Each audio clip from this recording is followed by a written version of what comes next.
It actually says that they followed these idols. And it says by doing that, they became empty. The idea of this right here is that they had nothing, they were empty. They had nothing inside. They had nothing to offer. They were worthless. Right? And guys, I don't know anyone that wants to be worthless, but unfortunately in our world, we see it all the time. And I'm not talking about guys like a homeless person versus someone that's really successful or has a family or wealth or anything. That's not what I'm talking about. You see, worthless is as worthless does when it comes to our eternity. That's ultimately what matters. And you need to understand that God is our compass. He is what is supposed to direct us in every way. And without him, we are lost. We lose out on heaven.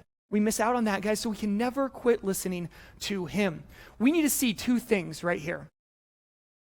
That God is so fair and loving. All through history, God has always warned people about doing bad stuff and the fact that it will ruin their life here and destroy their eternity in hell too.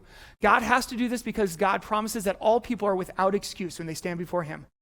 That means that not a single person will be able to say anything as an excuse when they stand before God. We are all responsible. God has given us all what we need to decide for or against him.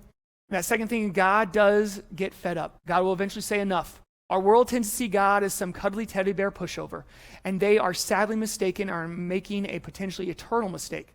This is the all-powerful God we're talking about here, the very last choice of someone we should mess with. Hebrews 10:26-31 says, "For if we go on sinning willfully after receiving the knowledge of the truth, there no longer remains a sacrifice for sin, but a terrifying expectation of judgment and the fury of fire which will consume the adversaries. Anyone who has ignored the law of Moses is put to death without mercy on testimony of 2 or 3 witnesses. How much more severe punishment do you think he will deserve who has trampled underfoot the Son of God, and who has guarded as unclean the blood of the covenant by which he is sacrificed, and has insulted the Spirit of grace? For we know him who said, 'Vengeance is mine, I will repay.' And again, the Lord will judge his people."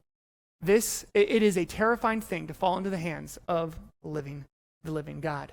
And guys, you have to understand that God has no joy in saying that. I have no joy in reading that.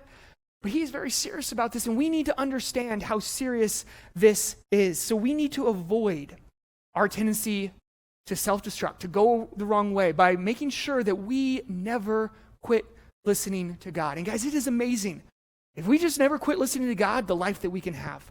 And it doesn't matter what we have in our past. That if we decide that, you know what, I'm fixing it. I'm getting that right relationship with God. I'm living my life right for God. I am going to be listening to God about how that can change everything in life. Guys, we need to view, when it comes to like listening to God, kind of like we're this guy right here, and we're driving, right? We're driving, we're blindfolded, and there's someone giving us all the directions of where we need to go. Guys, we understand that if we were that, we would be listening to that guy like crazy, blocking everything else out, straining to hear that guy. Guys, the same thing is true with God. We need to be straining to hear him.